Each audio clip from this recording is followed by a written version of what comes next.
नमस्ते दोस्तों, ग्लोबल ट्रेंडिक्स में आपका स्वागत है। अगर आप या आपके परिवार का कोई सदस्य मनरेगा के तहत काम करता है तो आज की ये रिपोर्ट आपके लिए बहुत बड़ी राहत लेकर आई है। होली और ईद के इस त्योहारी सीजन के बीच करोड़ों मजदूरों के मन में एक ही सवाल था, मनरेगा की मजदूरी बैंक खाते में कब आएगी। आज 28 मार्च 2026 की ताज़ा सरकारी रिपोर्ट और पीएफएमएस डेटा के आधार पर हमारे पास राज्यों की एक पक्की और विस्तृत लिस्ट है।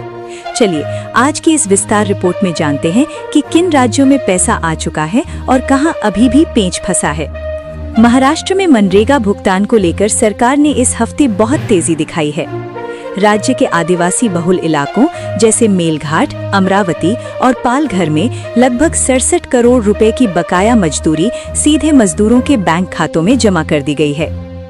गढ़चिरौली और अन्य जिले, गढ़चिरौली समेत विदर्भ और मराठवाड़ा के अन्य जिलों में पेमेंट प्रोसेसिंग का काम 26-27 मार्च को पूरा कर लिया गया है। अगर आप महाराष्ट्र से हैं तो अपना बैंक बैलेंस तुरंत चेक करें। उत्तर प्रदेश में मनरेगा भुगतान का सिस्टम इस समय देश में सबसे बेहतर स्थिति में दिख रहा है।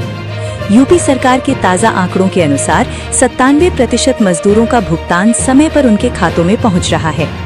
28 मार्च 2026 तक के डेटा के मुताबिक होली के पहले और बाद में रुके हुए लगभग सभी एफटीओ क्लियर कर दिए गए हैं।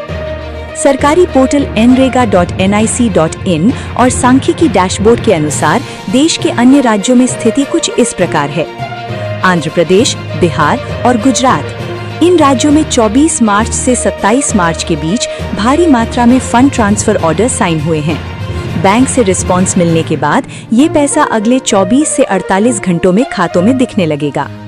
झारखंड और असम, यहाँ भी प्रोसेसिंग चालू है। हालांकि कुछ तकनीकी कारणों से 5 से 10% पेमेंट पेंडिंग दिख रहे हैं, जो अप्रैल के पहले हफ्ते तक सुलझा लिए जाएंगे। मजदूरों के लिए सबसे चिंताजनक खबर पश्चिम बंगाल से है। केंद्र और राज्य के बीच चल रहे कानूनी और प्रशासनिक विवाद के कारण बंगाल में मनरेगा का फंड अभी भी रुका हुआ है। हालांकि सुप्रीम कोर्ट और हाई कोर्ट के आदेशों के बाद प्रक्रिया शुरू करने की बात कही गई है, लेकिन आज यानी 28 मार्च 2026 तक बंगाल के मजदूरों के खाते में नई मजदूरी जमा होने की कोई आधिकारिक पुष्टि नहीं हुई है। दोस्तों, याद रहे कि 1 अप्रैल से नया वित्तीय वर्ष शुरू हो रहा है और सरकार मजदूरी की दरों में बढ़ोतरी करने जा रही है। कई राज्यों में अब प्रतिदिन की मजदूरी 7 रुपए से 26 रुपए तक बढ़ सकती है। अगर आपका पैसा अभी तक नहीं आया है तो घबराएं नहीं। मार्च क्लोजिंग के कारण बैंकिंग सिस्टम में थोड़ा लोड है। नरेगा की वेबसाइट पर जाकर अपना जॉब कार्ड नंबर डालें और देखें कि आपका एफटीओ दूसरे सिग्नेटरी द्वारा साइन हुआ है या नहीं। सुनिश्चित करें कि आपका बैंक खाता आधार से लिंक है, क्योंकि अब पेमेंट केवल आधार बेस्ड सिस्टम से ही हो रहा है। उम्मीद है मनरेगा भुगतान की ये रिपोर्ट आपके काम आएगी। ऐसी ही और खबरों के लिए ग्लोबल ट्रेंडिक्स को अभी सब्सक्राइब करें। अपना कीमती समय देने के लिए बहुत बहुत धन्यवाद। मिलते हैं अगले वीडियो में।